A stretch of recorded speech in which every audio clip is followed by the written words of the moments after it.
It's been a long, grueling 3 months since I've taken a vacation. So I'm here at the airport in Mexico City and I'm heading back to the beach. I'm going to Playa del Carmen, and I was there at the end of January 2021, a few months ago, and I put together a feature-length documentary of my 5 days there. And this is going to be the sequel to that. I'll see how it goes, but I'll maybe give a little bit more detail about the whole travel. I'm going to eat at some good places. I'll see some cool things. I can give some advice for anybody who's coming here. Maybe some tips that might help people. And I'm as I did last time, I'm flying solo. Literally, I'm flying because I'm at the airport and I'm solo by myself.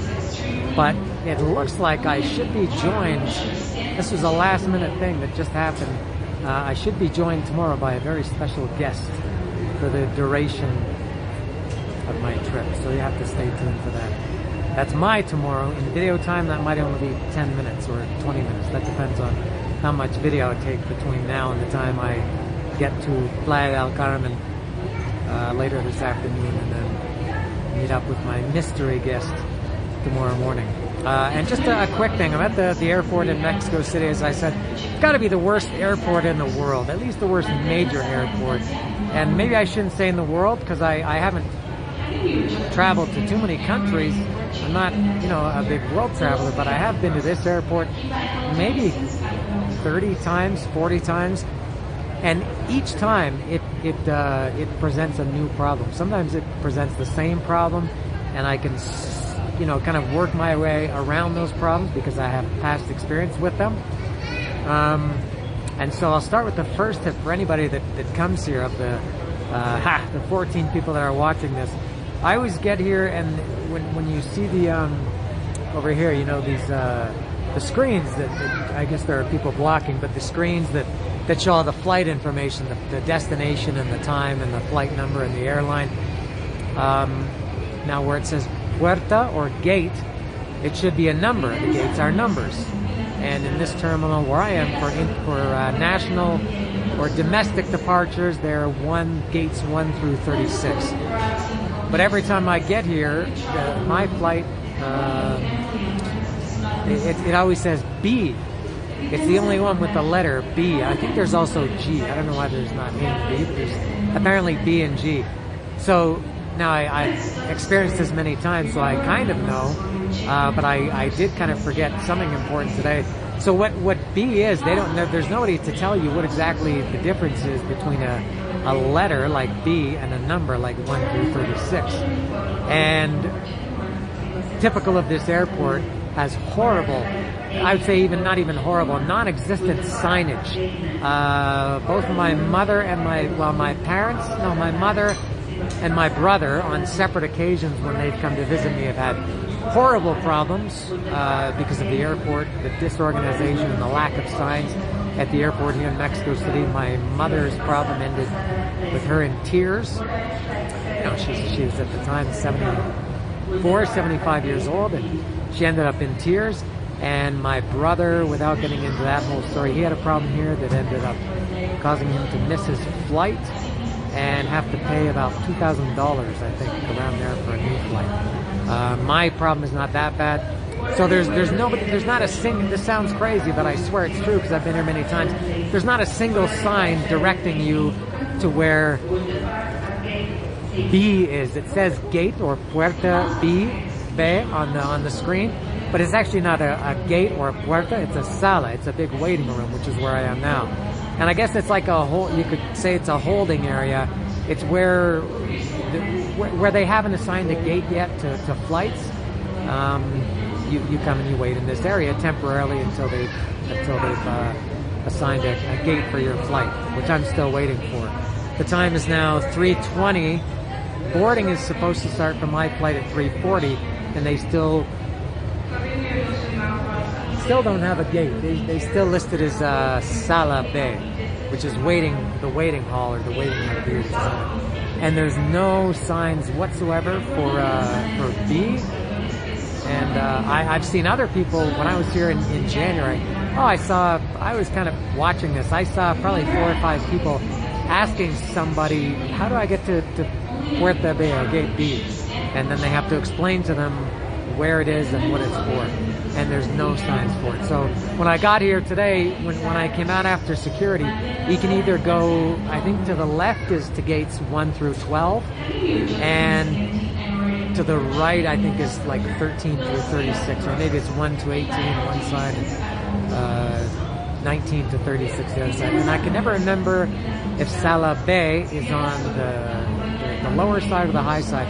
So I kind of just guessed, and I started walking down. I can't even remember which way I started to walk. And I walked for a couple of minutes. I thought, no, I'm sure it's the other way. So I went back, walked the other way, and I walked for quite a long time, and I didn't see it. And I thought, I don't remember it being this far. So I asked somebody, and they said, no, it's back the other way. So it turned out that I was right the first time. I just didn't walk far enough. So if you do come and you're here at Sala Bay, you need to go and it's a little bit upstairs. And the only sign is when you're actually at Sala Bay. There's no sign directing you there. There's just a sign saying, basically, you're in Sala Bay now. There are 2 entrances to it, and they both end up in the same big hall, which is where I am now. One is outside gate Puerta 12, and the other is outside gate or Puerta 15.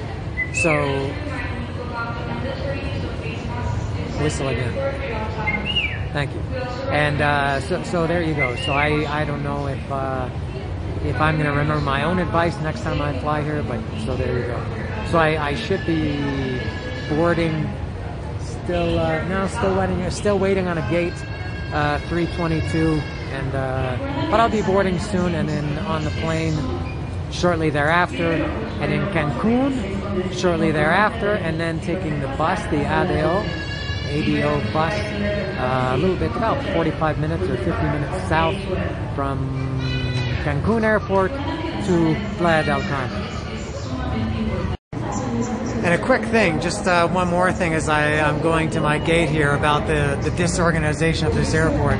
I need to go to the bathroom, so there's a little sign. It's pretty small, you know, if you're coming along here, walking along here, it's not. Well, I guess maybe you should be thankful there's a sign, but you can see the sign points to the left. The bathrooms are to the left. But then when you get here, there's nothing to the left. Nothing to the left, except this gate. This is, as you can see, gate 10. There's no bathroom here. And then to make it even more confusing, because it's never confusing enough. So there's the sign saying it's to the left, but then on the other side, they're saying that there's a bathroom straight ahead. And that's the direction from whence I came, and I haven't seen a bathroom yet. And now here, I just realized there's another sign saying the bathroom. So there we go. What an adventure. It keeps getting better. Well, depending on your perspective. So I'm at the gate, I'm ready to board, and when I check in online, I check in on the app, and I usually don't take the seat I never take the seat that they give me if I don't like it, because I've found that in my experience, it's better, sometimes when you get here, you get a much better seat, you get a seat with more leg room or whatever, and when they assigned me the seat in the app, it was an aisle seat near the back, which I didn't want, so I thought, all right. So I went to get my seat number, and this is how they present it to me. That's my boarding pass. That's how the guy wrote it and presented it to me. So I'm in 12C. Very pro.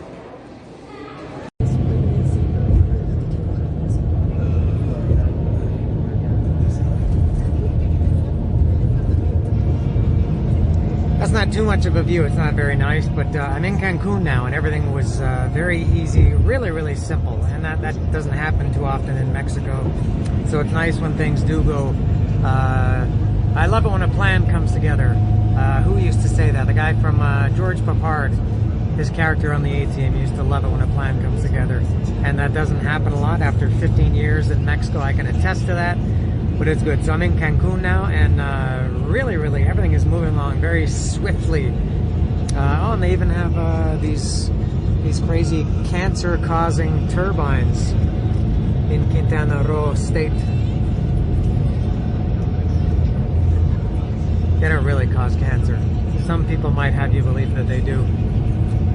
So I got off the plane at Cancun airport. Everything was so quick. I maybe was going to do a video. I didn't even have time. From the time I got off the plane to the time I was sitting in my seat here on the bus, I don't think it was less than 10 minutes, maybe 7 or 8 minutes. Very fast. The Cancun airport is microscopic, very, very small. Even though it's international, it's very small. And so we got off the plane, and we walked down the steps of the plane. There wasn't one of those, they pull up those portable, I'm not sure what they're called, the hallways that connect the plane to the terminal. But this one, we went down the stairs. So from the time I got off the plane, walked through the airport. If anybody wants to know how to do this, I probably don't have to tell you. You walk through the airport really, really fast. You just walk through there. You'll see a bunch of car rental stands. There's all the big car rental companies, which are right in front of the baggage claim, and you just go to the exit and you're out. And all the ground transportation, all the bus companies are right there. And I think there are maybe 5 or 6 of them. Yeah, I think you can get taxis too, maybe, and maybe some other forms of transportation.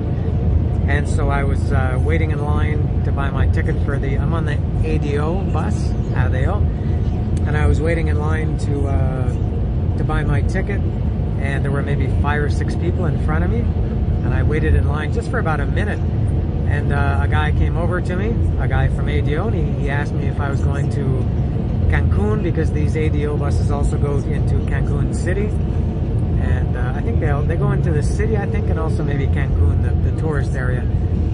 So he asked me if I was going to Cancun or Playa, and I said I'm going to Playa. And he said there's a bus leaving right now. He said you can come and get your ticket right at the bus. And I asked them if they take cards, and they did. So I got my. That's not a scam. You have to watch for scams around here, but that's not a scam. So I got my ticket, and it was 216 pesos. I'm not going to bother saying things in US dollars because that changes, but it was 216 pesos. You can look it up. You have the internet. And I bought the ticket. I was sitting on the bus. I think from the time my ass got up from the seat on the plane to landed on the seat on the bus was probably about 11 minutes. That's it. And then the bus took off right away. And it takes, he said it takes, the driver made an announcement, to do your seatbelt up, and he said it takes, he said we're going to Playa del Carmen, to the tourist area. And just if you want to see the bus, in case anybody is wondering, they're very official, very, very nice buses. Again, not a scam. You do have to watch for scams in Playa del Carmen, and I think this whole area, and probably everywhere in Mexico, really. But ADO is good. And so the driver said it'll take about 1 hour and 10 minutes. There's a little bit of traffic tonight. When I came here before in January, it didn't take quite that long. I was here later. It was dark when I got here the other time. So about 1 hour and 10 minutes of, it seems like a pretty boring ride. You can see there's not really much to see around here. The sun is just going down, but it's kind of just kind of a ugly scrub or brush. It's not forest, it's not jungle, it's not exotic, it's not sexy, it's just there. So it's 1 hour and 10 minutes of a kind of a boring ride, straight flat road, very different than the area that I'm from, which is very mountainous. So there it is. I'll be at my hotel in I don't know, we've been traveling now for a few minutes. There's the sun coming out. I'm going down, I should say. Yeah, I'll be at my hotel now, and I guess in about 1 hour. And I don't know if I mentioned, but my hotel, which is the Hotel Oyo, that's O-Y-O, the letter O-Y-O, it's like 1 block, and really small blocks from the ADO terminal. It takes 2 minutes. Maybe if you're a fast walker, you could probably walk in 1.5 minutes from my hotel to the bus terminal. So pretty cool. So I'll be there and on my way very shortly. I've made it to my hotel, which is the British way of saying I made it to my hotel. I'm at Hotel Oyo now. It's just a couple of minutes before 8 o'clock p.m. It was 2.5 minutes to walk from the ADO bus terminal to my hotel. It's fantastic. Almost can't get any closer. And here's my nice little modest hotel room. The first thing I did was, as probably I would think most people do, is turn that machine on right there. Nice. It's cozy, I guess. It's not a big room. I don't care. I just use it for sleeping. I've always thought that the biggest waste of money, the two things you can most waste your money are on food and hotels. Food, especially in Mexico, because you can get really, really good food for very cheap. You don't need to spend a lot of money to get good food in Mexico. And hotels, at least for me, are nothing more than a base. They're just a place to flop. That's a Peterman quote there from Seinfeld. All I do is I got here seconds ago when I started this video, and I'm gonna be here as long as it takes me. I never did find that bathroom in the airport in Mexico City, by the way. So I do have to use the bathroom. In 32 years of flying, I've never once gone to the bathroom on a plane, and I maintain that streak today. So I have to hit the loo. I don't know why I'm talking like a British person. And then I'm gonna go right back out. So I'm just in the hotel for a couple of minutes. I'm gonna walk around. I guess I'm gonna get something to eat, and I like to walk around. And I'll walk on Quinta Avenida. I'm not sure when I'm gonna eat yet. So and then I come back and I sleep, and I wake up. I'll probably wake up at about 5:30 in the morning when it's still dark, and I'm out for the day. So in my book, there's no need to spend a lot of money on a hotel. So there it is. I'm at my hotel, and I'm back on the way out. Isn't that exciting? A little addendum to my hotel experience earlier. Well, it's earlier in the video. It was like 2 hours ago for me. What a great pleasure it was to check in there. I told them, I walked up to the desk. I said, "Oh, I have a reservation," and they asked me my name. I told them, and they looked on their little notepad. It was a paper notepad written in ballpoint pen, I do believe. And the guy looked at it, and he had my name, and he said, "Yeah, there's your paid for. Here's the key. Your room is right over there." Very simple. I like that. Old school. That's what that is. And if you haven't guessed, I'm back on Quinta Avenida. I've been walking here for maybe an hour and a half or so, and I did a little shopping. Look at this. I went to Cuidado con el Perro, which is a national. Oh, it's very loud. It's a national store in Mexico, and there are a couple in Cuernavaca. I bought many, many things there. Actually, this shirt that I'm wearing now is from Cuidado con el Perro, and I have quite a few things. I bought shoes there, shorts, many, many shirts, all kinds of things. So and it's a Metallica shirt. Did I mention that I bought a Metallica shirt? For God's sake, I come to the beach all the way here. I take a plane, and I come to the beach, and I buy a Metallica T-shirt. That's pretty cool. And so Quinta Avenida, I mentioned before in the first video from January, I have a love-hate relationship with Quinta Avenida. I love it because it's vibrant. It's maybe that's all. I don't know. It's vibrant. There's a lot of energy, and I hate it because it's crowded. Maybe that's the same thing. Crowded and vibrant is the same thing. But too many people bothering you, too many people harassing you. They want to sell you everything. They want to services, goods, everything. And it's not. But I'd say obviously I like more than I dislike walking out. That's why I'm here. And it's safe anyway. You probably have to watch out for pickpockets, but I don't think you're ever going to have any real trouble here. It's very brightly lit, as you can see. And about the people, there's It's hard to say. This is the first time I've been in Playa del Carmen on a Saturday. When I came here in January, I was here from Monday to Saturday afternoon. I went back in the afternoon. So I don't know what it's like here on Saturday night. This is my first time. I'm not sure if Saturday night means anything. Maybe all the days of the week are the same in Playa del Carmen because it's a tourist hotspot. So I'm not sure if Saturday has any significance. And I'm gonna go up, here's the ADO bus terminal, as I mentioned. And I'm gonna go to my hotel. I'm gonna find something to eat up here. And what was I saying? Oh yeah, I was surprised when I came in January how many people there were, considering that there's a pandemic and that it was January. It wasn't in, you know, in spring break or a vacation period, anything like that. It was just late January, so I was surprised how many people there were. Seemed to me like there were maybe, if anything, I would say fewer this time. I would say definitely not more. And I was kind of surprised at that. I was surprised both times. I only remembered a couple of days ago that I saw something that reminded me that Canada stopped flying to Mexico. The Canadian government halted, they grounded, as they say in the airline industry, they grounded all flights to Mexico. So I know for sure there's not any Canadians here unless they already live in Mexico or were already here and are staying here long term. So there's no Canadians here, which I thought would make a difference. I thought, well, if there's no Canadians, there's going to be, and probably a lot fewer Americans too. I gotta stop here at the red light, lest I get run over by a car.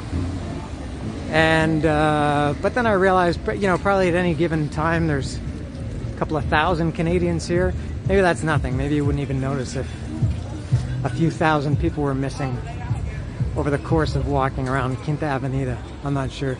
But it's I'm getting into a dark here. Oh, this is terrible light. Horrible. And I'm almost at my hotel anyway. So I'm going to go drop my Metallica t-shirt off at the hotel and find something to eat.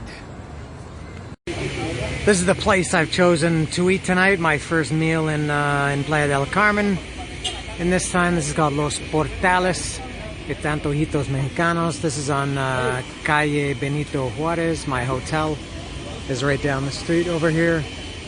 And what do they got here? They got tacos, gringos, tortas, sopes, salbutes, burritos, tostadas, carne asada, panuchos, chiles rellenos, burritos. They got everything here. And it's a nice... Alright, this guy's calling me in. I'm already committed to this place. That's why I'm taking a video. I'm gonna go eat in this nice little hut. Tropical. He was calling me in because he wants me to take a video. There they are. He's cooking up a storm, this guy. Tonight. Oh, I gotta cut it if there's gonna be music.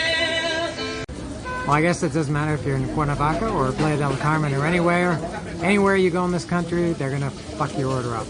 And that's what happened to me. I was sitting here waiting, and it took a few minutes, maybe 7 or 8 minutes. And there's only one other guy here at the time, and I could have sworn he came after me, and I heard them say, "Tres panuchos de pokjuk." And I thought it was mine, because that's what I ordered, and they gave them to the other guy over here. And I thought, are those mine? But I thought, it's not, maybe not out of the realm of possibility that he ordered the same thing. And then a couple minutes later, the cook, I don't know if you heard the bell, the cook rang the bell, and he said, "Tres panuchos de pollo," which is not what I ordered. And the guy came to bring them to me, and I said, "Son pollo?" And he said, "Sí." And I said, "That's not what I ordered." So now I'm sitting here waiting again. Alright, I'm in the nice hut amongst the piñas y plátanos, and I finally got my food. After a couple attempts, he brought me the wrong thing again a second time. The guy, these people came in a couple minutes ago, and they brought me the other guy's tacos, which I didn't even order tacos. So that's it. So this is 3 panuchos de pokjuk. Now, unfortunately, the disappointment here is they have lettuce on them. They're covered in lettuce, which I don't like. I mean, I can handle it, but to me, lettuce, this kind of iceberg lettuce, whatever it is, it doesn't add much. It's just kind of water. It doesn't really have taste. It doesn't have color. That's not, their fault, but if I had known, that there was lettuce on them, I would have asked sin lechuga, because this had nothing. They should. I've had this problem for years and years, and maybe it's my fault for not learning. But put it on the menu. Say all tacos include tomato, avocado, lettuce. If you don't like tomato or avocado, you can take that off easily. It's kind of hard to take lettuce off, though. It's not the worst thing in the world, but slightly disappointing. And there's the cream. They bring cream and salsa de habanero. And I can't say enough how great the agua de horchata in this part of the country is. All right, here we go. All right, those were pretty good panuchos. It took a while. We had a couple of, not one, but two confusions. But they were really good. The thing I will give this guy credit for is he apologized. He gave me the mil disculpas. He was very apologetic. He didn't grovel. He didn't need to grovel. And he explained to me, he said, sorry, there was some confusion in the kitchen. It's not a kitchen, it's this hut behind me. But I have no problem with people who, if you get something wrong, no problem. I just at least kind of, say something and admit it. Because what happens a lot of times in this country, in Cuernavaca anyway, and the DF and everywhere else, is they screw something up, completely screw it up, and they don't care. Sometimes they even blame it on you, or they'll kind of make you feel like you did something wrong, or that you're putting them out. You're causing a problem for them. Like, now we have to cook it again. So anyway, very good panuchos and very good salsa. I'm still sniffling and burning up a little bit from the salsa de habanero.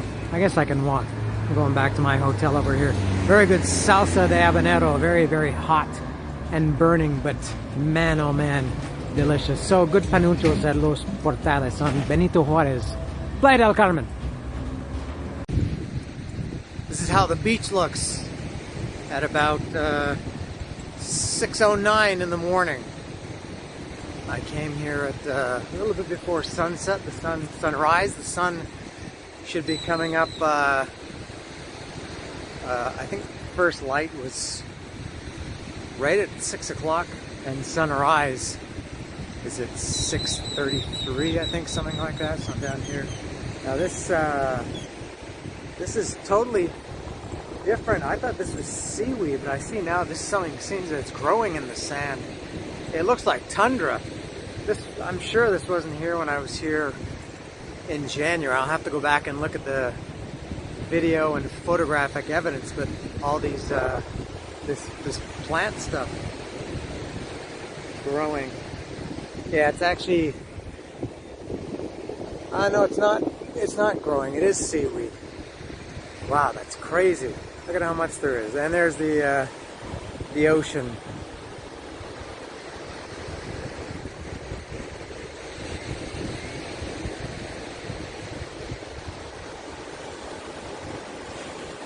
Sun should be up shortly.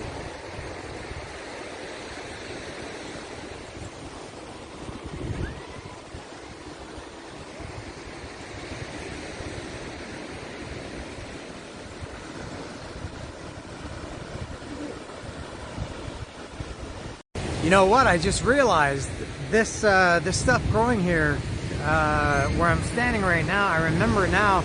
When I was here in January, this was all this, I guess it still is, but it's now covered in rock. There's some kind of rock. I'm not sure if this changes with the time of year, but looking at it now, this whole stretch of beach that I'm on, this was all, this whole area, all that's covered in this seaweed, it's rock. I'm just realizing now how different it looks, and I realize that that's what it is. It was covered in moss, so maybe but the moss when I was here in January was green, and maybe this is how it grows. Now I thought it was seaweed. Now you know what? It is. I think it is growing there. I'm not sure. Huh, well, it's a lot easier to walk on this. Yeah, this part here that I'm on now is raised. This is totally different. This is all, I'm not sure which looks nicer. This is for sure easier to walk on. Oh yeah, even the water.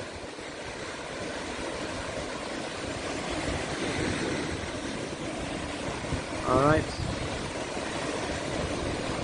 Mystery solved.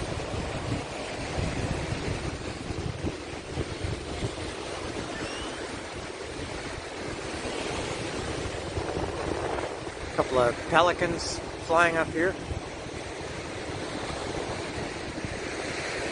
I'll continue walking on the beach and waiting for the exciting sunrise. And whoopee-woo, there's the sunrise. People wait all day for this. And it is very nice, I must say.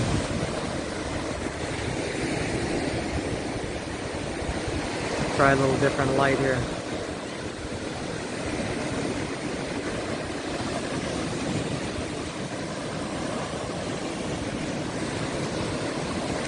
Beach is very, very different than last time. The water is coming up way, way higher. When I was here in January, you could lie on this part, but the beach is coming, the ocean is coming much closer to the buildings, coming up much higher.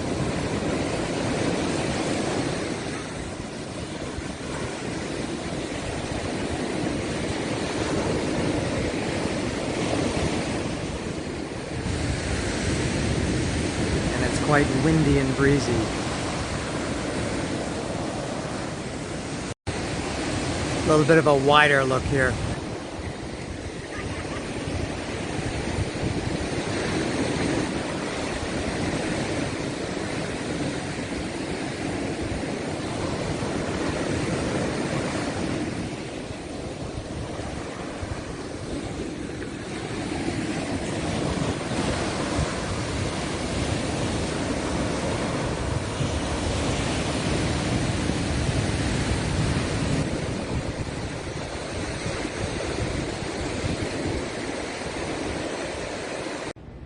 After that exciting sunrise, I'm going to take an even more exciting walk. This is Quinta Avenida at 7 o'clock in the morning, about 7:14 right now, and this is how it looks at 7:14 in the morning. Very different than last night, and I don't know what time it starts to get, and I should point out I'm not wearing a mask because I'm more or less the only person here, but I don't know what time it starts to get a little bit more crowded around here, but at 7 o'clock in the morning there's almost nobody. You see, I remember in January there were a lot of people jogging when I came here after this sunrise, and here comes a guy on a bike towards me. You're not supposed to ride bikes on here, I don't care, but I don't know if this guy's gonna get in trouble. And I should say also, just a minute ago, I didn't want to film it. I saw a guy, and I talked about this last time, I saw this too, but on the beach. This was near the beach. There was a guy, Mexican guy, and the other time was a Mexican guy too that I saw. He was just standing on the corner, and a police car came up to him. There were two cops in the car, and they came up to him and they started asking him some questions, and he was like going like this, and I was some meters away, so I couldn't hear. And then the cop on the passenger side got out of the car and went up to the guy and started asking him questions, and searched his bag, and then told him to like spread his arms out, and he frisked him. So that's Mexico. That's happened to me a number of times in Cuernavaca. And the reason I point out that the guy was Mexican is, I guess, and I've only seen this 2 times here, is that I don't think they're going to do that to tourists, because if they do that to tourists, and then word gets out that to foreign tourists that Playa del Carmen or Mexico is not a good place to come. So I don't know, police in this country are not the nicest people, I think.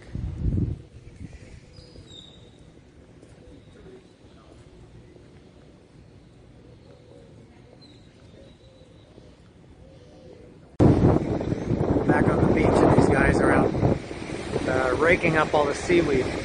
Seems they're doing it a little bit later. This is a different part of the beach that I was at earlier.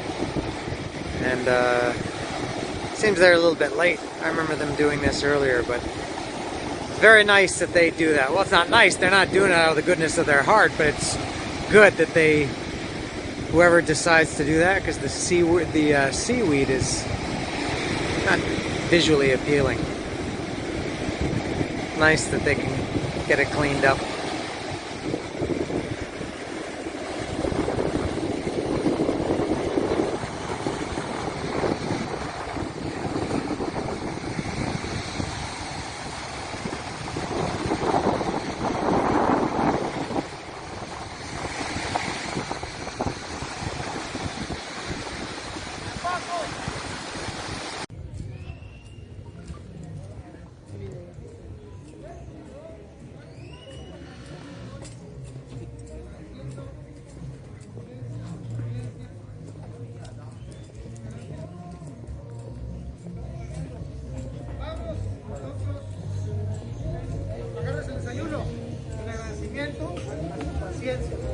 Estamos planeando dónde ir. Cocinita, muchón.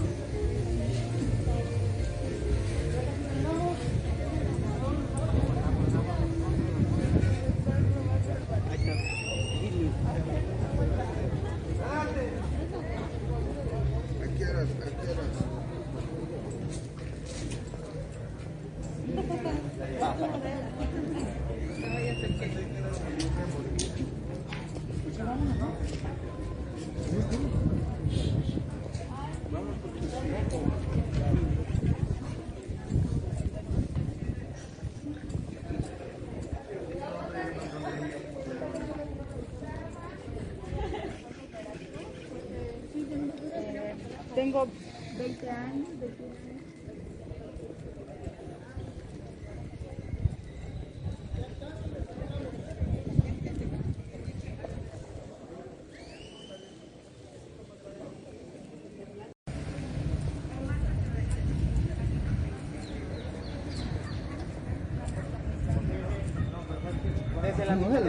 Aquí ya no da.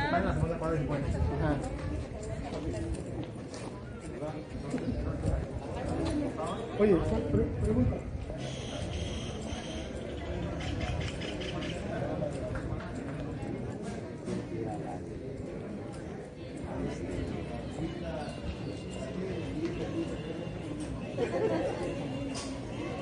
Eso veníamos.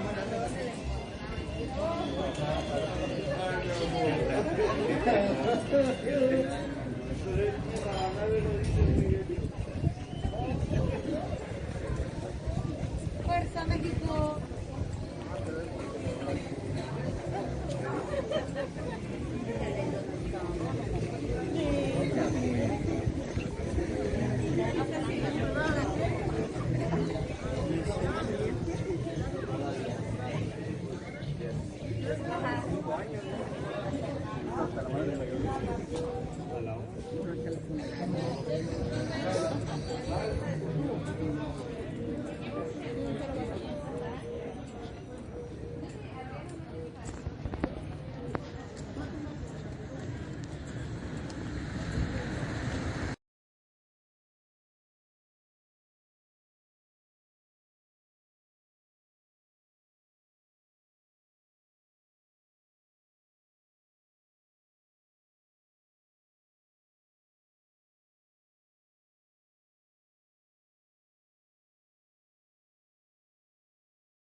I mentioned earlier at the beginning, or near the beginning, that I had a very special guest that will be joining me for the duration. It's 9 o'clock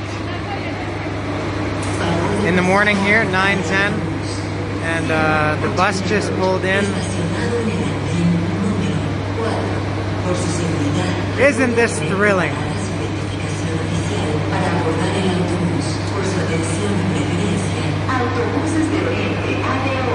The suspense must be killing you.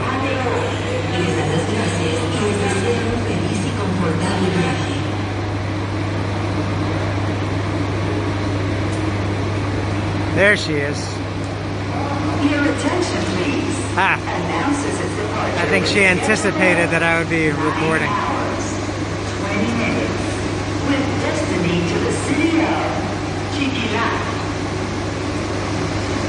Please serve to board the bus 188. Parked on platform number 4. For your own safety, Here's please Lilia. show your official ID before you're boarding. For your attention, All right, there we go, and I'll explain later how this happened. As we walk to get something to eat, I'll tell this story of how this came to be. It only started this plan of Lilia joining me. I booked this trip about a month ago, and Lilia booked this trip about 20 hours ago.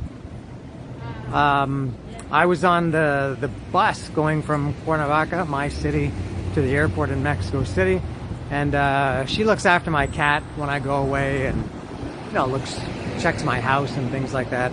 And so we're always kind of communicating, and so I was on the bus, and I said, all right, I'm leaving now, I'm on the bus. And she said, man, I want to go. And I didn't know if she was serious or not. And I probably asked her, are you serious? And she said, yeah, I would really go. And I said, can you get the time off work? And she said, yeah. And I said, well, let me check. She was working. And so I said, let me check the prices. So I was doing this because she was working. She couldn't do all this. So I did all this while I was on the bus. And I found a flight that was leaving at 6 o'clock in the morning today. So she got here at 9:05 this morning, which is not that much later than me. I got here last night at 8 o'clock. So not counting sleep, I only... Yeah, so, well, more than 12, I guess. Well, whatever. 12 hours after me. Yeah, you're right, 13. I gotta cross the street here. And so I found that flight, and there's tons of flights. Volaris has maybe 10 or more flights every day between Mexico City and Cancun. And I found... I said, are you sure you can get the time off work? She said, yep. And I checked the prices, and I told her, and she said, yeah, that's okay. And I booked it, and that was it. Pretty good, yeah? Very fast. Very quick. I think this might now be the best travel story, and I should say this has nothing to do with Playa del Carmen. If anybody's watching this video looking for tips about Playa del Carmen, although we are going to get something to eat here. Nice dog.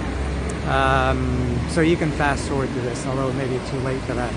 But I think before this, the best kind of travel story that we kind of organized. So I was already here, of course. When you were in Guatemala. Yeah. No, Nicaragua. Nicaragua, even better. And this was in 2015 or 2016. She was in Nicaragua, of all places, visiting her cousin's wife's family, who lives in Nicaragua. And I was staying home, and I saw that Cardiel, my favorite band, was playing in Puebla that Saturday. And I really wanted to go. That was the day that she was coming back to Mexico City. And normally she would have taken the plane back to Mexico City and then come to Cuernavaca, which is about an hour and a half. So I said, you know what? How about instead of going from Mexico City to Cuernavaca, go from Mexico City to Puebla, which is probably around the same, maybe an hour and a half, but in a totally different direction. And I said, I'll drive there, which is about a 2.5 hour drive. Actually, they were playing in Cholula, which is near Puebla, kind of like a suburb, I guess, or the outskirts of Puebla. And so we organized everything. This was before, at least before I had a smartphone, so we really had no way to communicate. And so this is where my hyper pain in the ass organization skills come into full effect here. Anyway, we organized everything. We got there within what, 5 minutes of each other? Yeah. Me driving from Cuernavaca to Puebla. Gotta watch out here. Me driving from Cuernavaca to Puebla, almost a 3-hour drive. She took an airplane from another country, from Nicaragua, to another city, to Mexico City, and then took a bus to Puebla, which is an hour and a half or 2 hours. And we both met up at the same time. And I think I picked you up at the bus terminal, no? Yeah. And I picked her up and we found a hotel and we went and saw Cardiel. That was the best thing ever. That was Very well organized. very, very well organized. Yeah, right. This is where we're going. Communicate a lot during the commuting. Yeah. It was easier this time with the internet and smartphones. So that was good timing that I finished those little stories, because now we're going to eat. I came here last time and I'm here again. We're going to eat at this Tacos de Cochinita stand. This is the highway. Cancun is this way and Tulum is that way. And we walked here from the hotel and took, I don't know, less than half an hour to get here. And we're gonna go have some delicious food here, which will be next in the video. As I did last time, I'm repeating myself. This is tres tacos yucatecos. This one here is pork chook, which is what I had last night, which is like a grilled pork steak. This is cochinita pibil.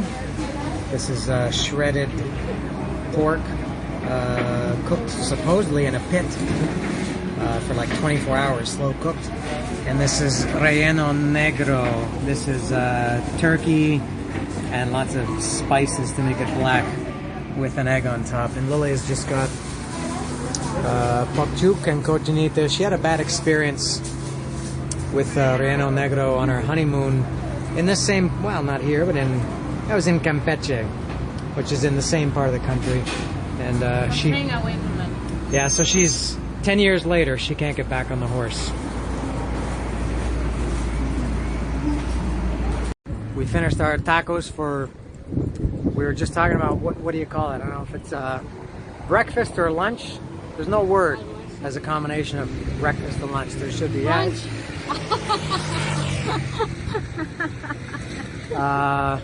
Yeah, we can go here. Yeah, almuerzo, I guess, is the best thing. And that place is very simple, and it's just a place that locals go. I'm probably the only gringo that's been there in the last 2 months. And all they have is tacos and tortas. That's it, 2 things. And three different meats, which I had one of each. Cochinita, relleno negro, and pork chook. And I had the 3 to start, and I had 1 more each of pork chook and relleno negro. And they have tortas of all those things. And what did you think of the almuerzo? Pork chook was not the best. I mean, Really? It was pretty regular. And I love cochinita, as I always do. And I like it more when I am in the land of cochinita. That's my report. In the land of pigs. Yes, very good, very successful. Now we're going to walk back to the hotel. We have to stop at Walmart quickly for a few things. And you want to see the ocean? Yeah, We'll go to the ocean. I've not really made it. We'll take care of that right now. We're walking down to the star attraction of this town, Playa del Carmen, and that's the Playa del Carmen. Lily has never been here before. She's kind of hiding herself until, come over this way. She's kind of hiding herself, saving it till we get down into the sand. This guy thinks we're following him. No, gracias. All right, take a look. Oh, wow. I love the color. Wow, that's amazing. So this is your first time in Playa del Carmen. You've been to Yeah. Tulum once. And my second time in the Caribbean. But I love the color of the ocean. First time in the Caribbean since 2011, and only Yeah. second time ever. Very different from Acapulco. And man, the water is way, way, way further higher. How do I say that? When I was here in January, this was all beach. Like you could lie on this. This is amazing. The beach has receded all the way back to here. And why is it like that? I don't know if it's the time of year or if Global warming? it goes through phases. I don't know.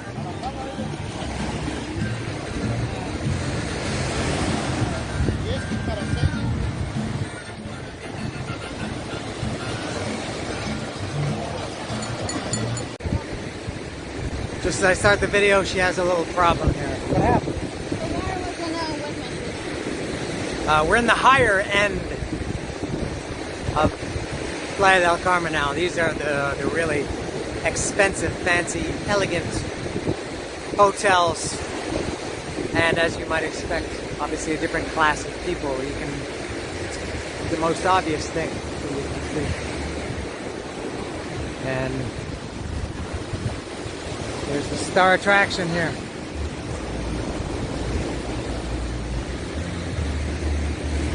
Not sure what this guy is doing.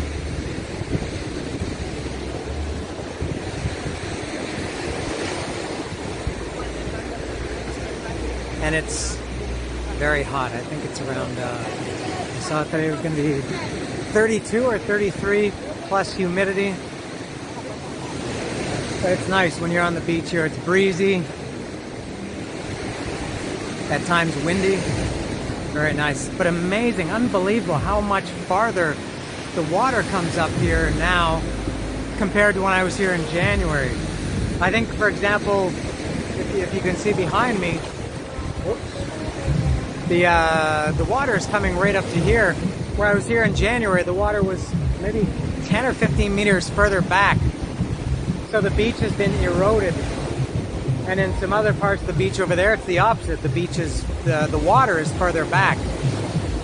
No, well, the water, yeah, I'm confusing the beach, the land and the water. Big difference anyway. Yeah. What do you think about this? Beautiful. I love the hotels here. Yeah. Some are nicer than others. Yeah, of course. Not that nice. Oh. Ha! Had to jump up there quickly.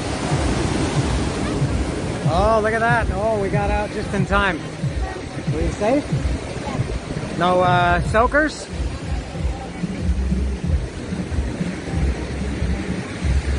Oh, you can really see. Look at how far people can go out, and it's only up to their knees. It's like it's formed a sandbar. And I don't know why I'm so surprised at this. This, I guess, is part of nature. Maybe just because I was here only 3 months ago, these changes are pretty obvious to me. Tons and tons and tons of empty spaces. These are for hotel guests only, I think. I don't think you can rent these. I think they're only available for guests.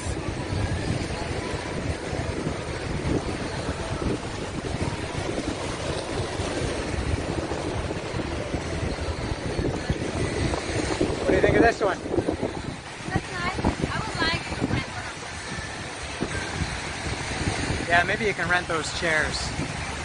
I think those those are for guests only. Yeah. But the chairs, I think you can rent.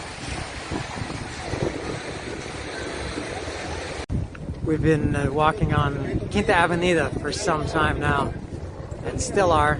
This is Lily's first time on Quinta Avenida. What do you think about it? I like it. It's very tropical and touristy. Very touristy. As I've said, a lot of people really hate that. Some people love it. I'm in the middle. And what is really, really surprising, in addition to how loud this truck is, I'm amazed at how few people, just a minute, let me adjust something here, how few people there are on Quinta Avenida today. This is the first time I've been here on a Sunday. When I came in January, I was here from Monday to a Saturday. I don't know if it's always more quiet on a Sunday, or I don't know if everybody, if today is a travel day. A lot of people, if they're here on maybe they have to go back to work tomorrow, so they travel back to their country today or city if they're Mexican. But it's very, very considerably fewer people than other times I've seen it. And something I've noticed, many COVID testing centers, little clinics, laboratories on Quinta Avenida, they, the United States, under their oppressive, fascist, communist regime that's been in place since January, and they required, this is very loud, they required that anybody entering the United States, whether Americans returning that have been out of the country and they're returning, or foreigners, anybody entering the United States has to have proof of a negative COVID test before they're allowed to enter the country. A lot of people aren't happy about that.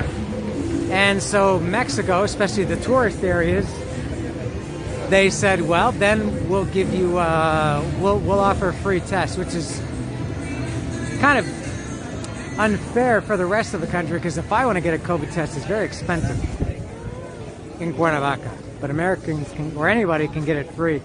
And not apparently, this is on the news. What's happening is, as you might expect, in Mexico, a lot of the tests are bullshit.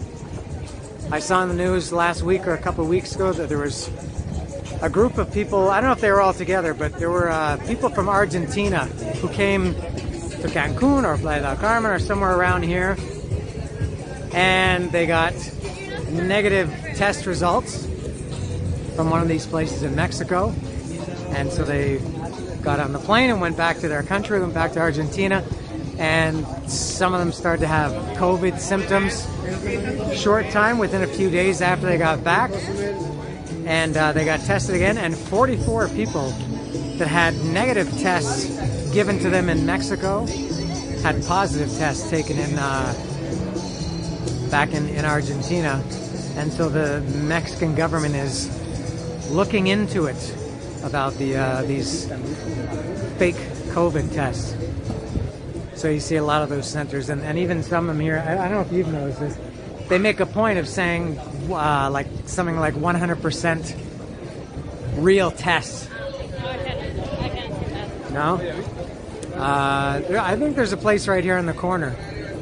There is, yeah. This is our street, by the way. Hold on, let me take a look at this. COVID tests.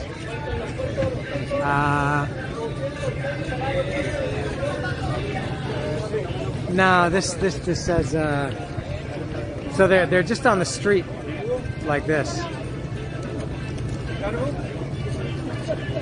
And some of them will advertise that they'll say something like approved by all airlines, things like that. So I'm not sure. All right, well, we're gonna go back to the hotel now, put on our swimming gear, and head back for our first swim in the ocean. I understand, I acknowledge that not everybody hates this music like I do, but you kind of have to wonder, does anybody actually enjoy it? Does anybody like it? Is anybody on this beach thinking my day is better because this music is playing and I hope they don't stop playing this music? I don't know if anybody is thinking that. Nobody's dancing to it. Nobody's seemingly enjoying it. It's just taking up airspace. That's what I think. Old man alert right there. We're done at the beach for the day, at least in the real beach, the swimming action. We might walk down here again. We gotta go up here. And but we're going back to the hotel. So what did you think of your first beach experience at Playa del Carmen? I loved it. I love the ocean and the color, and it's full of people.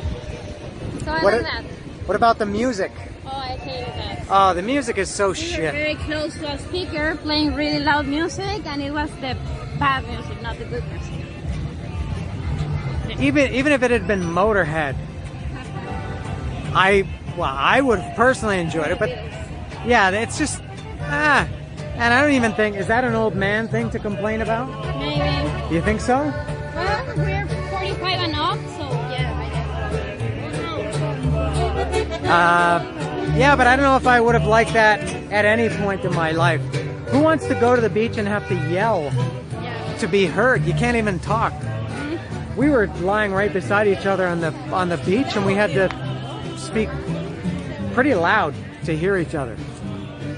It's short of being like in a nightclub, but it's still very loud. You want to listen to the ocean, which is like the most relaxing sound in the world. Yeah, to me. Yeah. If you want to listen to that, go to a bar, a nightclub or something. To me, it's almost like hiking. You shouldn't. It should be just natural and not to sound all. How does that sound? All Burning Man or not like Mr. Nature or anything like that. But who wants to go to the beach and listen to loud music? Although I should say with headphones, music is great. Yeah. It's nice if you can lie down and put some headphones on and listen to music. I like that. But to have music surrounding you, probably of any kind, I just don't like it. So what's the plan now? We're going to the hotel, maybe I guess taking a nap, resting a little bit, and then getting ready to walk around and eat something. Yeah, we'll eat somewhere. Not here, Hard Rock Cafe. Not there. That was a thing of the 90s. Yeah, Hard Rock Cafe is still around.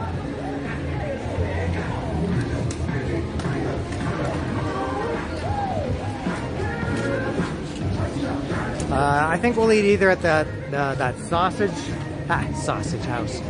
The Euro Grill, it's called. They have homemade sausages. It's here on Quinta Avenida, down around Constituyentes. Or what else? Oh, Thai food. Could be Thai. You like that? Could be Thai. We had tacos earlier today, so we're not going to have that again. We'll have more tomorrow.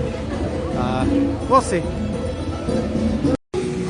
Very unprofessional and amateur of me to do a video when I've already, when the food has already been served off the serving plate. But we're at a Thai Thai restaurant called Tom Yam Gong, and we've ordered these as an appetizer. These dumplings. They look lovely. Very nice presentation. I think it's pork and what's inside it? Pork and what? No, just pork. Only pork? I thought there was something else. And the vegetables are outside. And what's the sauce? It's soy sauce or something? Oh no! Oh, it's served on a little bed of vegetables. Very nice presentation, and we're still waiting for our main courses. Look at this lovely dish. This is a really, really nice looking dish. This is called, I think it's Khao Pad Suparod, something like that. Kawphad, and it's Thai rice with pineapple, raisins, pecans, green onion, yellow curry, and shrimp. You could also get it with beef or with chicken. Beautiful. I haven't tried it yet, but beautiful presentation. Oh, I just heard Lilia. Ing. And what do you got? Chicken with Oh, what's the dish? I don't remember the name. Pad Thai. No. Carrots, chives, and something else, but it's sweet. But it has peanut curry and chile to make it spicy. That's the crushed peanuts. So I guess I have to kind of like. All right. Provecho. Very good. We're back at the hotel. Briefly, very briefly, a quick review of the Thai food. Thai restaurant is called Tom Yam Gong. I loved it. I loved everything about it. The presentation, the food, the taste. It's a nice little place. There's only 4 tables in the place. Very, very small place. I also ended up getting a drink, a naranjada, a really, really nice orange drink that went very well with the food, and the prices are very reasonable. The most expensive thing on the menu is only 149 pesos, and yeah, everything about it was great. Filling, we couldn't finish. I finished mine. I took a little bit of Lily's. We still left a decent portion on the plate. Fantastic, 5 stars. I would give this place. What did you think? Yes, it was very good. I don't think I had ever tried Thai food. Yeah. And it was good. My dish was something with noodles and vegetables and Pad chicken. Pad Thai.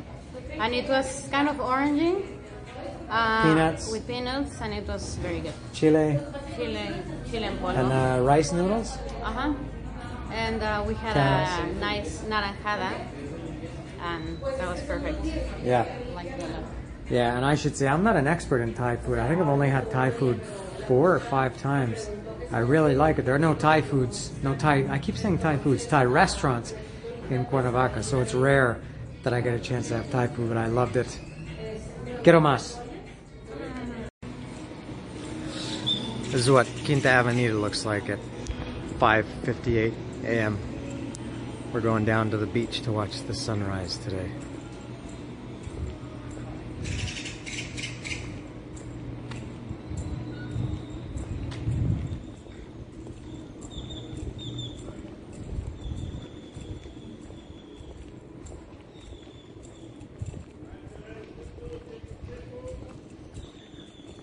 Did you like Quinta Avenida at night yesterday? Yes, very busy, very fun. A lot of people. Vibrant? Vibrant. Good atmosphere? Yeah. Yeah, nice very stores, restaurants open with music. Yeah, very fun.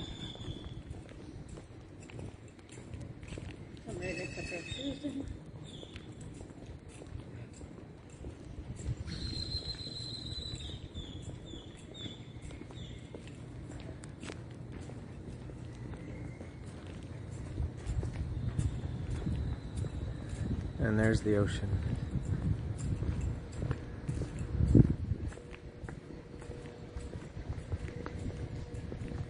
It's like a 3.5, 4-minute walk from the hotel.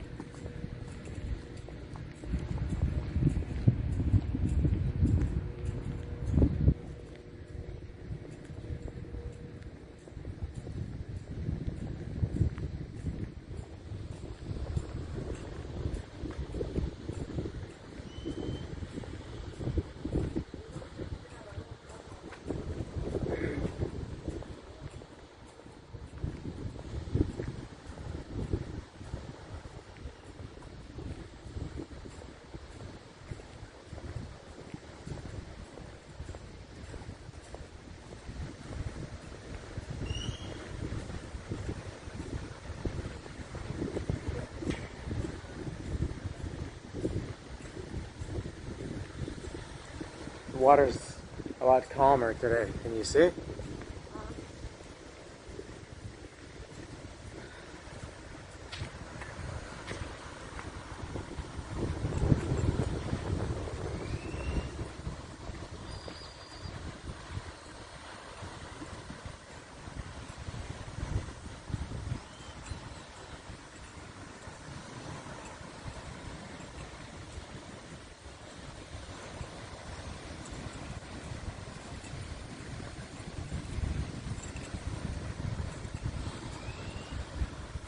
The sun is going to come up right over there.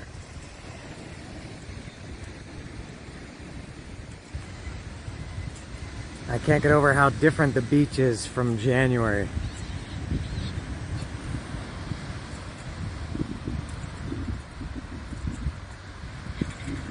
I think from, I don't know if they imported, I think I mentioned this, I don't know if they imported this sand, if they brought it in, but from where I'm standing here now to the ocean, it's maybe 15 meters. And when I was here in January, where I'm standing now, was the start of where the water meets the land. So there's way more sand. The beach, the land area, the sandy area of the beach is much, much wider. From the hotels or the buildings to the water's edge of the ocean is I don't know how, maybe close to 100 meters, 80 meters maybe. And then in some other areas up here, it's the opposite. The land area of the beach is much shorter.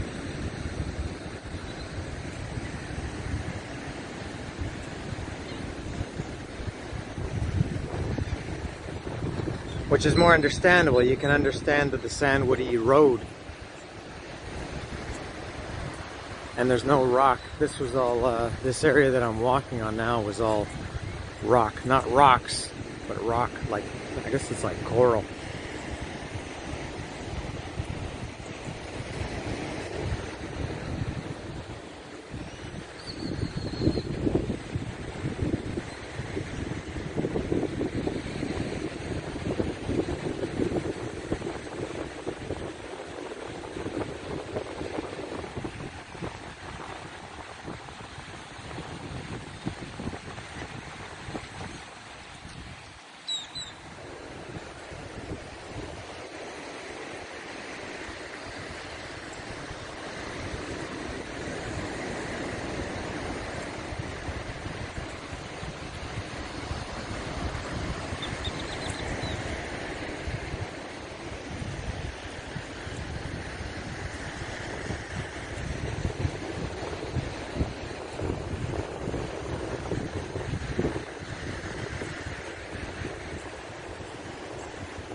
We're down here at the other end of the beach, and they seem to have a slight seaweed problem.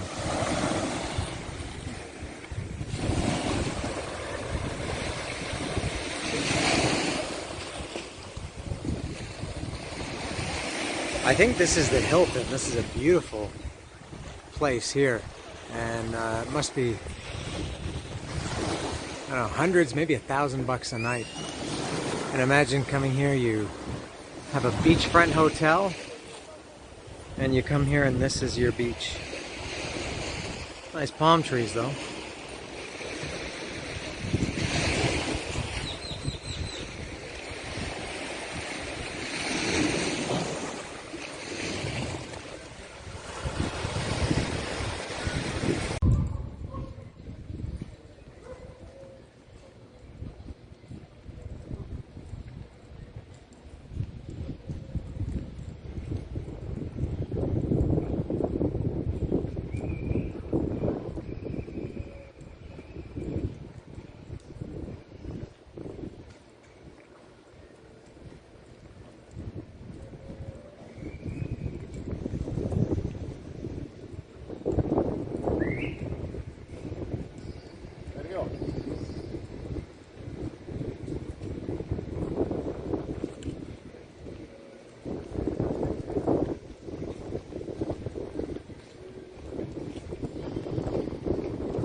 We're back on Avenida Benito Juarez now. We're gonna go get some breakfast. We've been walking around since 6 a.m.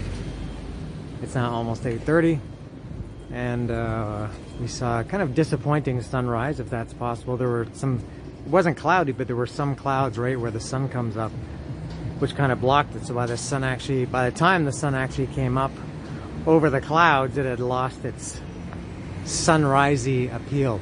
It didn't have that orange glow to it anymore. It was just the sun. So we're going to a place called Yomi, which is right, our hotel is back here. It's right on the same street.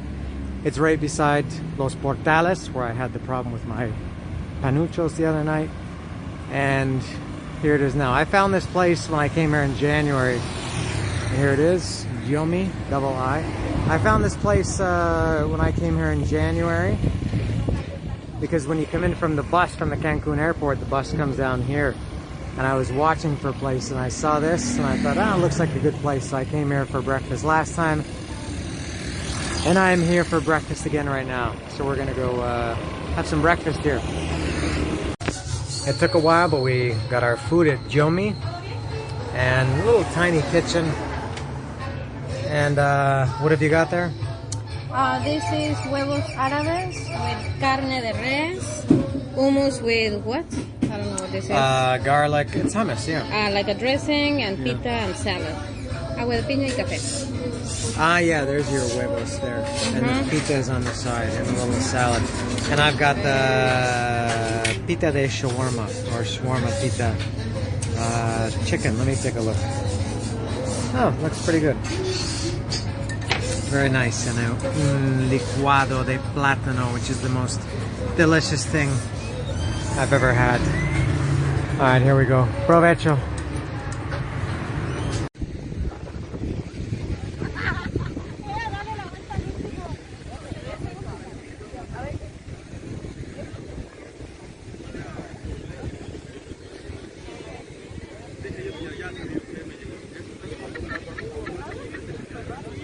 This has been our station for the last 7 hours plus. It's getting close to 6 o'clock. And we got here at 10:30. And we're stationed here. We got this nice little setup here. We got a couple of umbrellas. And a couple of, what do you call these? Lounge chairs, I guess, right? Lounge chairs. And how much? For 250, and you can lay here the whole day. Yeah, whole day for 250 pesos. Umbrella and a table. Yeah. That's great. This station here for the day. Yeah, it makes a big difference. I've never really enjoyed. Not that I haven't enjoyed the beach, but I've never. It's hard for me when to just lie on the beach in the sun. Whoops, this chair is a little bit unstable. To lie on the beach in the sun, you get hot, and to lie there for more than 15 minutes, I get bored. But when you have these lounges, it's nice. We had a couple of delicious naps, no? Yeah, it's great to sleep next to the sea with the sound of the waves. Yeah. So we, I think when we got our bag here, we had some snacks and some fruit. And we got here, we laid here on the chairs for a while, and then we went in the ocean for a while. And then we came back here, napped, kind of fall in and out of sleep. You have to move the chairs occasionally because the sun moves. So you start in the shade, but after an hour, the sun is maybe coming on you a little bit. Very nice, very, very different experience here. I liked it a lot. That's why we were able to spend over 7 hours here compared to how long we were on the beach yesterday total. Yeah, maybe I guess it was 2. Which seemed long, but yeah, we've been here the whole day. I think we'll do this again on Wednesday, right? Yeah, each day. Yeah, very nice. And I should say there's a huge seaweed problem. I'm not sure if it's just in Playa del Carmen or if it's in all of the Riviera Maya. I showed it earlier in the video from this morning, and it's really bad here, right directly in front of us. I think you can't see it from this angle, but right in front of us, we couldn't go in the sea here. The sea was just so thick, and so we went down the beach just a little bit, just maybe 20 meters down. They're collecting tons and tons of it. We brought in some out of the water, and we saw a lot of people kind of bringing it. It's like a, I guess, community thing. People pitch in and bring in the seaweed, but it's a big problem. I think a lot of people would come here and they say that they maybe wouldn't come again because of the sea. I was going to say seafood again, seaweed. So I think are we leaving now? Yeah. So we're, I think, pretty much done at the beach. It must be getting close to 6 o'clock now. By the time we end up getting all our stuff together out here, it'll be 6 o'clock. We're gonna go back to the hotel, take a shower, change. We're gonna eat maybe some, I think, if they're open, they might close on Monday, but if they're open, we're gonna go eat at a Jamaican restaurant and get some jerky chicken. And I think that's all. Our breakfast this morning was excellent. I think I didn't give an, there's a feeding frenzy here.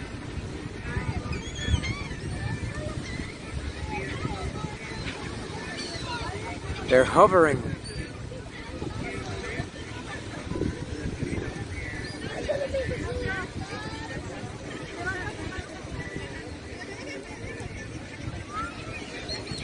Yeah, breakfast was excellent. You liked it? Yes. Yeah? Very Huevos. different than original.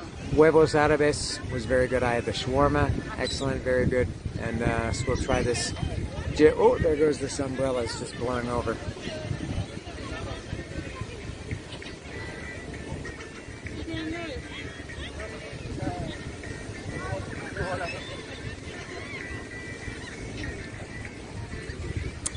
All right, I think that's enough of this.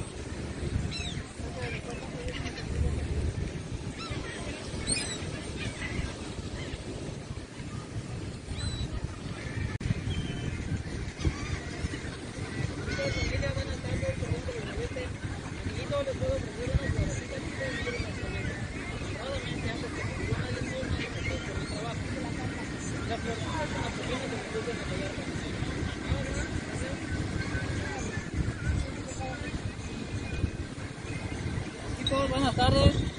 Amiguitos, les ofrezco una florecita con la que gustan apoyar. Gracias, no traigo dinero. Gracias.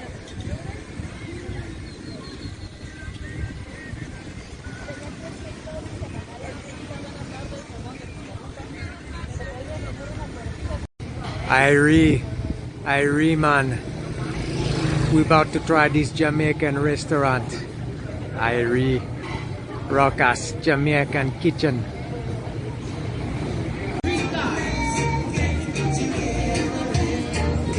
Irie man.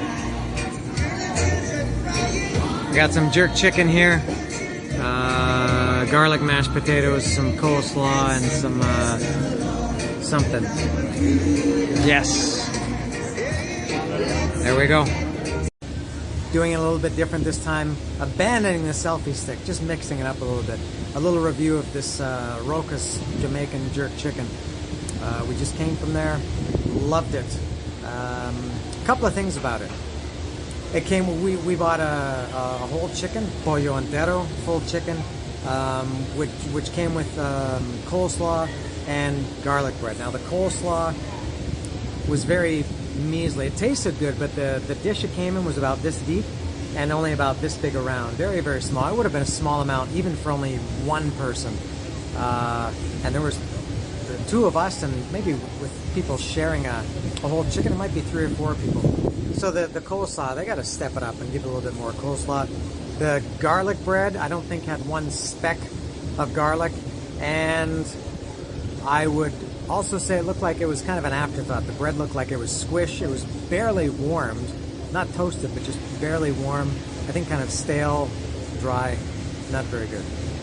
Forget about all that, because the chicken, which was the star of the show, was fantastic. I said, what did I say about it? It was the best chicken you've ever had. That might have been the best chicken I've ever had. I loved it. It was really, really good. Very spicy, as it should be. How did you handle the spice? Not very well.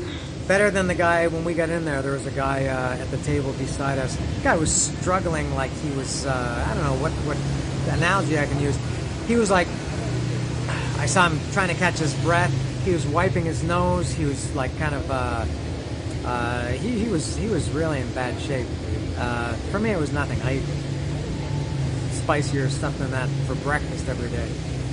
But very good service, very friendly staff. I think I got the idea they were Canadian. There's a big Canadian flag in there and a Blue Jays thing on the wall, so I assume they're Canadian. Very friendly, good service. Chicken was great. Coleslaw was good, but way too small. Garlic bread sucked. In general, I liked it all. I will go again to Rocas Jamaica Chicken. I'm about to have my first ever marquesita. These are like waffles there. Lily is getting hers there. Let's see, so it's like a waffle. It's a waffle and you choose like a jam and then a filling and then some other, here's what they got here. So you can get pineapple, strawberry, raspberry, currant, or blackberry, banana, kiwi.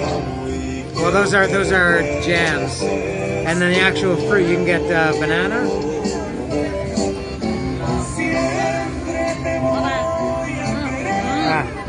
Good. So the fruit, you can get banana, kiwi, strawberry, mango. And then as toppings, I guess, Lachera, Hershey's. I guess Hershey's is the squeeze. Cajeta is what Lilia got, which is like, what is cajeta? Like caramel, right? Is that what you would say? Caramel, cream cheese, peanut butter, and what is queso bola? You don't know either? I'm waiting for mine. It's peanut butter. I got peanut butter and banana, just like Elvis. This is mine here. He's got the peanut butter there. There we go. Here's my marquesita. Looks excellent. They put peanut butter and banana on the inside and the outside. This is like a, what do you call those Indian food? Dosa? Doha? Dosa, I think. Alright, let's try. We're striking out everywhere today. Well, not everywhere, but at least two places. We had the problem in Tulum with Honorio closed. And we just waited about 40 or 45 minutes for a table at a place called Tiny Tiki Hut. I went there in January, loved it, tried to go there again. And we waited about 45 minutes for a table.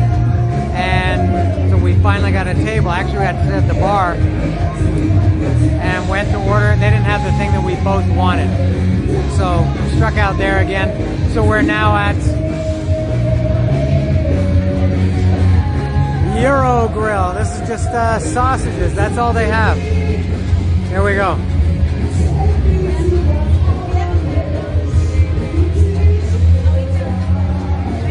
I guess nothing wrong with sausages. You can't go wrong with them. It's not really something I ever see in Mexico. So for me, I like that. And we were really just kind of desperate. We were walking and waiting. And so here's mine. Look at my sausage.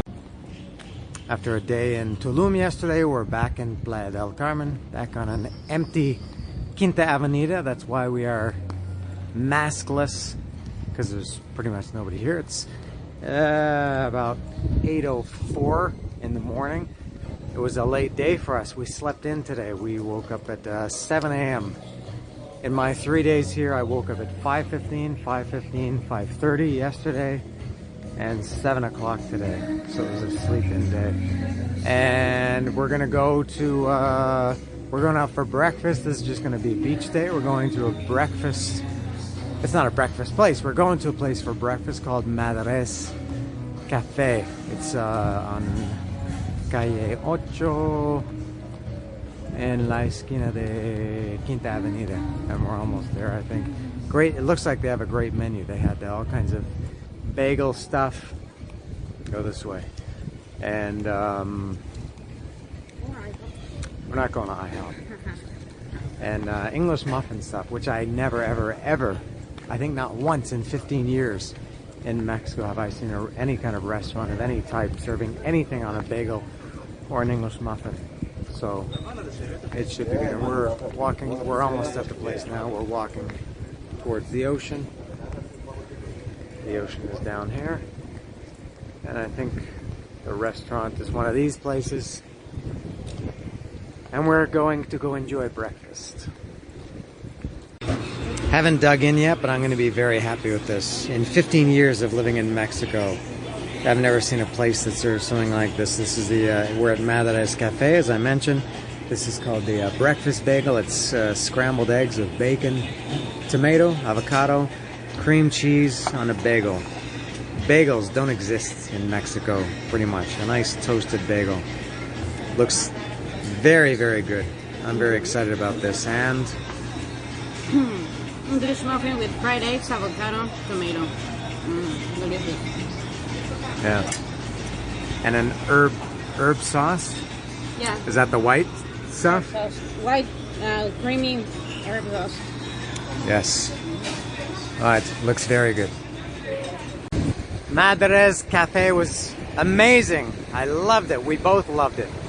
My breakfast bagel, I haven't had anything like that in 15 years. I felt like I was back living in Canada eating a bagel. Mexico is not a bagel country. And I think we're talking about maybe going back there for breakfast again tomorrow. We have today is our last full day here. We're going back tomorrow afternoon, so we still get a breakfast here. And we're gonna go for tacos de lechon at a puesto, a stand in town, not in the tourist area. We were gonna go there and eat tacos de lechon, which we haven't had yet. But we might go back to Madre's Cafe tomorrow. It was that good. And you liked your English muffin? Yeah, English muffin with avocado, tomato, fried eggs with a creamy herbal sauce. Yeah, it was Creamy, very horrible sauce? herb, whatever. Coffee and oranges. Yeah, it wasn't horrible. It was a herb. It was an herb sauce. Creamy herbs. That's nice. There's no H. Herb. I think some people say herb. It's not a guy's name. Herb didn't create it. It wasn't created by Herbert. So we're now we're walking back to the hotel, which is about 2 or 3 blocks from here, and we're just investigating. It's still pretty early. It's just almost 9:30. We've been walking on the beach for a bit. We've been investigating about getting one of these umbrellas and the lounge chairs. You get 2 lounge chairs and umbrellas. And the one we went to the other day was back here a little bit. Maybe not in the nicest part of the beach for 250 pesos. The type of people around us was less than ideal. Would you agree? Yes. Yeah. And it reflects on the music played at the moment. I don't know why people want to bring speakers and radios, and you're sitting and next to you have reggaeton and next to you have bachata playing and your brain is exploding. Electronica. Yeah, electronica. Just crap. Yeah, I just want silence and... Even if it was good music, I don't know, I don't understand this thing that Mexicans have that they think everybody should listen to their kind of music. Now, I would prefer to listen to... One of the guys played Led Zeppelin. The other day? Oh, I don't remember Led Zeppelin. that would have been tolerable, but still, yeah. We both had our headphones and we listened to music responsibly. Maybe because I'm Canadian and I have high standards of society, people in society. So down here it was $250. Right behind me, these beige umbrellas. They were the ones that were These are 300. 300. And you can use You can use the bathroom and shower. the bathroom and the shower. I think they all include that. They just maybe don't advertise it. And These ones here. are for... No, these ones back here were 300. Uh-huh.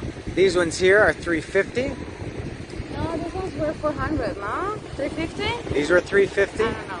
I don't remember. And it included 1 beer and 2... Includes 2 beers. I'm getting my information from here. Well, there's only one that included beers, and it was 2 beers and 4 non-alcoholic drinks. And I guess in total, yeah. I meant by in person. well, it doesn't matter because if you're one person, you get 2 beers. And then further down here, as the beach gets nicer, that was 400, just for the umbrella and the chairs. Doesn't include anything. Yeah. Yeah. Anyway, each umbrellas, I guess, offer different things, and you have to figure out if you want this part of the beach or the uglier part of the beach or the even nicest part of the beach right here. This looks nice here, but you know what? I noticed when you were ahead of me, you see how this, I know you can't see this in the camera, but I'm talking to Lily here. Do you see how brown it is? Yeah. About 40 meters out? That's all the seaweed, and it looks like the seaweed goes all the way to like Japan or whatever is on the other side. And I guess that all comes in over the hours of the day. So you pick a spot now that, and you can see right here in front of me, there's a big mound of seaweed, which they clean every morning. But then the seaweed continues to come in during the day. And so you pick a spot that looks good now, but in a couple of hours, it may not look as good. Is that an albatross, that giant one? It's huge. I've never seen a bird that big. It's not a pelican. Oh, he's coming back. I have no idea what an albatross looks like. I only know it from Iron Maiden, Rime of the Ancient Mariner. All right, let's go. So in any case, we're gonna go walk 3 blocks back to our hotel, get our beach gear, and get some. We'll stop at 7-Eleven or OXXO and get a few snacks, and come back here and enjoy a day at the beach on our last full day. We're back at the beach, and we have decided on, we found what we think is a good beach club. And here it is, right in front of me. And this was 250 pesos. We're a little bit, whoops. The ocean just sidled me. We were up here the other day, it was 250. This is also 250. And it doesn't include drinks or food, but you get to use the bathroom and the showers if you want. And the ocean behind us, it looks pretty clean so far of seaweed. You can see a little bit of seaweed. Actually, here's a lot of seaweed here. This is what they have to do. They do it every morning, and then maybe I don't know how much time they spend on it during the day, but that's a drop of seaweed. So nice and clean out here in the swimming area right now, as it was when we were here a couple days ago. We'll see how that continues. And here's our station here.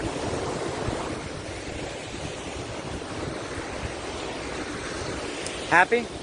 Yes, happy. 250. Very good. Have everything in it.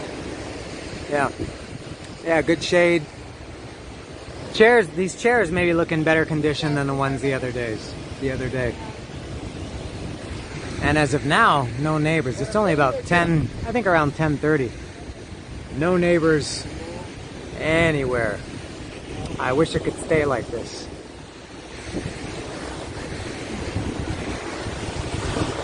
So we're all oiled up, tanned up. We got the tanning lotion. I'm going to be George Hamilton by the time this trip is over tomorrow. That's an impossibility. But I think I want to go in the ocean right away. And then we repeat our routine. We nap and we listen to music and we snack, and then come back in the ocean and then do that all day. These chairs are good until I think I said 6 o'clock or 7 o'clock or something, which is fine because that's around sunset anyway. So good day. The sea is great today, much better. Everything is much better than it was the other day. It's never a bad day if you're swimming in the ocean, especially I would say in the Caribbean, but it is better today. Still pretty early in the morning. It's about 11 o'clock, not too many people on the beach, so it's pretty quiet. The sea itself is in much better shape. I mentioned the other day all the terrible seaweed there was, and it's much, much nicer today, at least at this point. I don't know if in the afternoon the seaweed is going to move in, but for now, as you can see, it's very nice. And looking in towards the shore, very, very clear.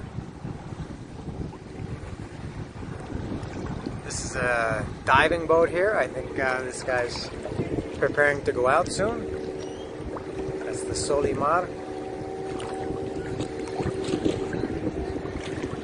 I don't know if the camera can pick it up, but the water does get darker about 20 or 30 meters out there. I think that's the seaweed, but we'll see what happens. This is the pier, the ferry that goes to Cozumel.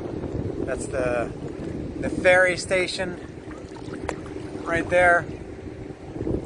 And each of the different colored umbrellas is a different beach club. And we're in the blue group there. And I discovered the name of this the place that we're staying at. It's called Coco Loco. So if anybody's looking for a place, there's Coco Loco.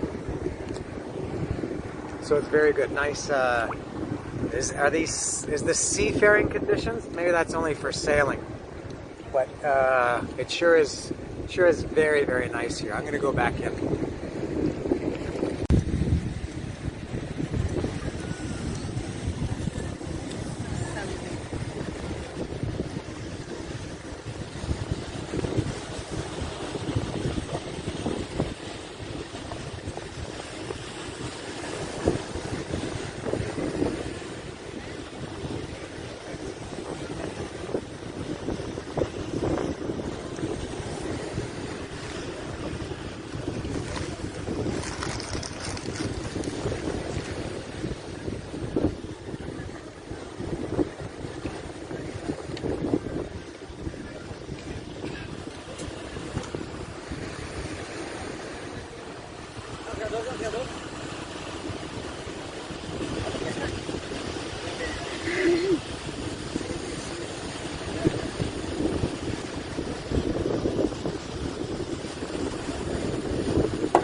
Takes me 40 minutes, 2 specialty knives, and all my counter space to cut a mango in my house. And this guy did it in 2 minutes on the beach in a wheelbarrow with a screwdriver.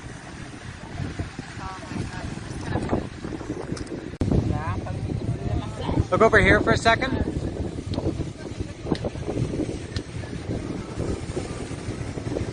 You have a piece of mango stuck to your forehead.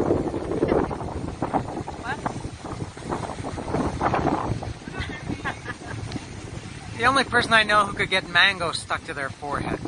Or any food stuck to their forehead. Well, I am eating mango. Ah. Speaking of snacks, here are mine. I've chosen today to go with some prime rib potato chips from 7-Eleven. These are a product of Canada, which had nothing to do with my choice of them. I just thought prime rib potato chips would be pretty good, and I was right. They are very good. And also I've got plátano enchilado, spicy banana. This is dried banana with chile, so they're a little spicy. Some spicy banana action, and there's mixed in with some peanuts and pepitas, some little seeds. Spicy dried bananas, excellent. Good choice today, I think. Gonna try some underwater video here.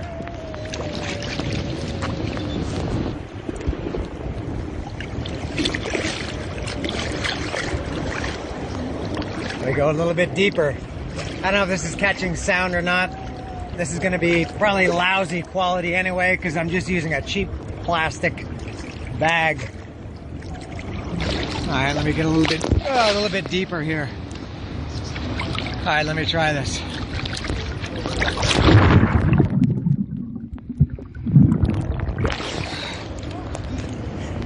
No, that didn't work. I'll try again.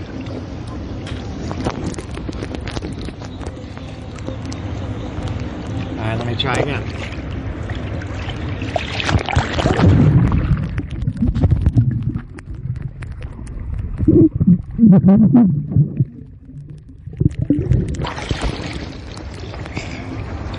I'm not sure if that worked or not.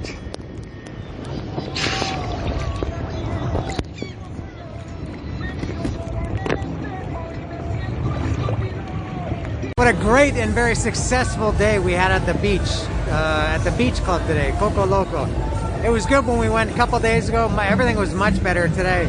Not because it was bad on Tuesday, just or Monday, whatever day we were there, 2 days ago. The ocean, main thing was the ocean was better. No seaweed, no? No, nothing. Very clear. Very, very, and not just clear of seaweed, but the water was clearer. Yeah. I opened my eyes underwater, as you could see, and it was kind of murky the other day. Much clearer today, no seaweed. We also had far fewer neighbors. There was, for the first, I think first 2 hours we were there was nobody beside us. Yeah. And then a few people came, but no music today. Nope. No shitty music or no music of any kind. Very nice, very relaxing. It was excellent. And now we're back on Quinta Avenida, which is actually right in front of me, about 100 meters. And we're at Cochi Loca. This is a place I came in January. I liked it so much I came here twice, and now I'm coming here again. I told Lily at the time when I was here in January that this is going to be the best, if she ever got a chance to come here, that this would be the best cochinita she would ever have, and maybe the best panucho she would ever have. Now you get a chance to find out if it's true. So we're going to go have some panuchos, maybe a Kostova. Cochi Loca, coming up. After 20 or 21 years, Lily and I have a very close relationship with food, and we agree on food probably more than anything. Music sometimes, some other things we never agree on, but we agree on food. We know what each other likes. I think I especially know what she likes. I know she loves cochinita. It's one of her favorite things. Same with me. And panuchos especially.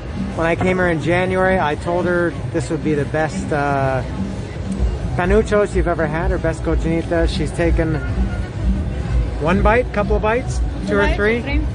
But you haven't said anything. I've told you to keep it a secret. So, what do you think now? These are the best panuchos that I've ever had. Really? You're not just saying that to agree with me? No, these are the best ones. I told you. I've had different ones in different places, and these are the best. Why do you like these the best? The tortilla is fried and crispy and kind of thick, and there's a lot of beans, and the cochinita tastes very good, and the onions. All right, is it saucy, flavorful? All right, and there's mine. I got avocado on mine, which is probably unnecessary. It looks nice, but it's probably unnecessary. I don't need to give my opinion. I know they're the best. That's why I'm here again. Success? Mm-hmm. All right. I'm moving to Playa del Carmen just for this. All right, there you go. What an endorsement.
Lovely.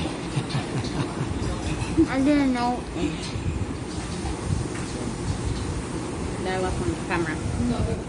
We're back at Madres for the second day in a row. That's usually a no-no for me. I like trying different things, but this was so good yesterday that we decided to come back again on our last day, and I'm having this beautiful looking waffle with bacon and eggs. And some kind of, you can't really see it because it's white like the eggs, but it's some kind of creamy sauce. And Lily got that breakfast bagel that I had yesterday. Oh, caliente. Look at that big gob of cream cheese.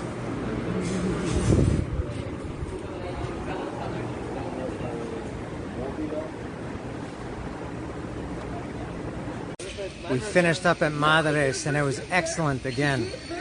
2 successful days in a row. And they opened at 8. We got there on Google Maps.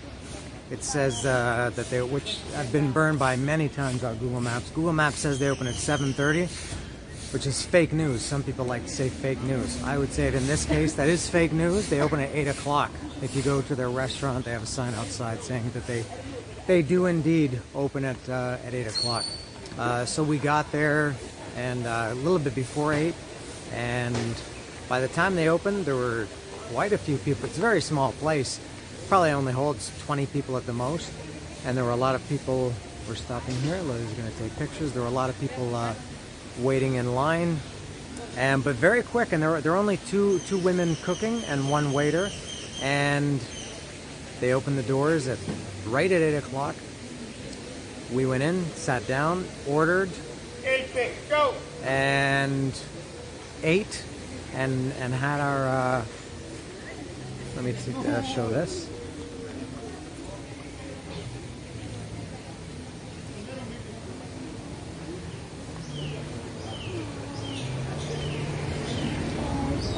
Hi. And we were out of there, paid the bill and everything at, I think it was like 8:35. So amazing service, excellent service. And the guy that was our waiter, I was gonna say the kid, and that nothing makes you sound older than referring to adults as kids. He's probably 19, 20, 21, 18, I don't know. Very nice kid, nice guy. And he thanked us for coming back again. He remembered us, and he told me, he said, it's good because it's a family restaurant. He said it's his father that owns it, so he was thankful that we came back. And here's another nice looking place. So Madres is excellent. Go there for sure. And we're now on, we just finished walking on and I feel like I have to say again, I'm maskless because it's still early in the morning. It's just about 9 o'clock and there's not too many people around. And so we took we're going back to Cuernavaca shortly in a couple of hours. And we took we're kind of taking our last walk down Quinta Avenida. And I think I've realized that I like it better in the daytime. When it's quieter, there are no people.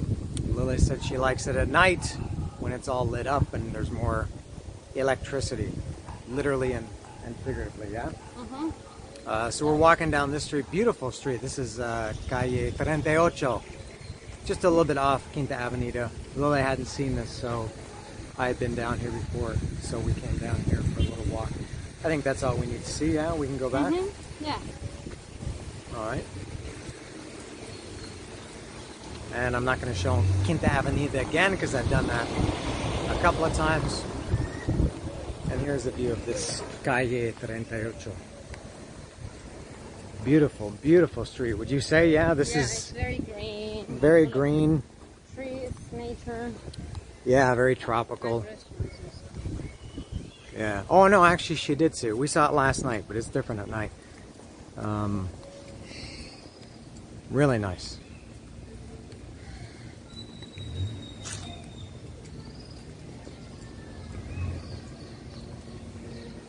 So we're gonna go up here to Quinta Avenida and walk home back to the hotel and get everything together and get out of there and then go to the airport.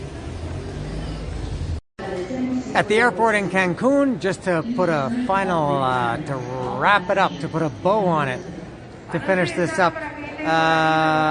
Just the last thing, a little bit of an advice for, I don't know if anybody watches this, and if you do, if you take the ADO bus from Playa del Carmen, it's a weird system that they have, and because the bus terminal is right beside our hotel, we walk past that. We walk past it every day, past the bus terminal, and we always noticed and commented on how many people were waiting outside. At one point, I think it was last night, there must have been 30 or 40 people waiting in line to either to go in. I don't know if some were waiting to board, or maybe some were going in to buy tickets, but it was very slow moving. So we bought our tickets last night. It's recommended to buy them in advance, and also they get full, I guess. The buses get full and they sell out. It's 216 pesos, as I mentioned at the beginning of this video. Same price from the airport and back to the airport from Playa del Carmen. I think that's about it. Very good. Good trip to Playa del Carmen, to the Riviera Maya. For living in Mexico, it's, at least now, it's pretty cheap. That's the good thing about this pandemic, is that it's made a lot of things, at least in this case, quite cheap or reasonable. That's going to change, I guess, as it becomes safer and everything starts to go back to normal. It's going to be very expensive. So this is my second trip to Playa del Carmen in 3 months. Might be my last one for a while, because I'm sure if I try again in another 3 months, it's going to be a little bit more expensive. So I think we're going to board in probably in about 5 minutes or so. Lily's doing something over here. So that's it. So to wrap it up all nicely, I don't know how long this video is total. Probably, I think the last one was about 1 hour and 40 or 1 hour and 45. I don't know how long this one is. But if anybody watched all of it, my apologies. And if you watched some of it, I thank you. And I hope you learned something. And I hope you're all happy. See ya.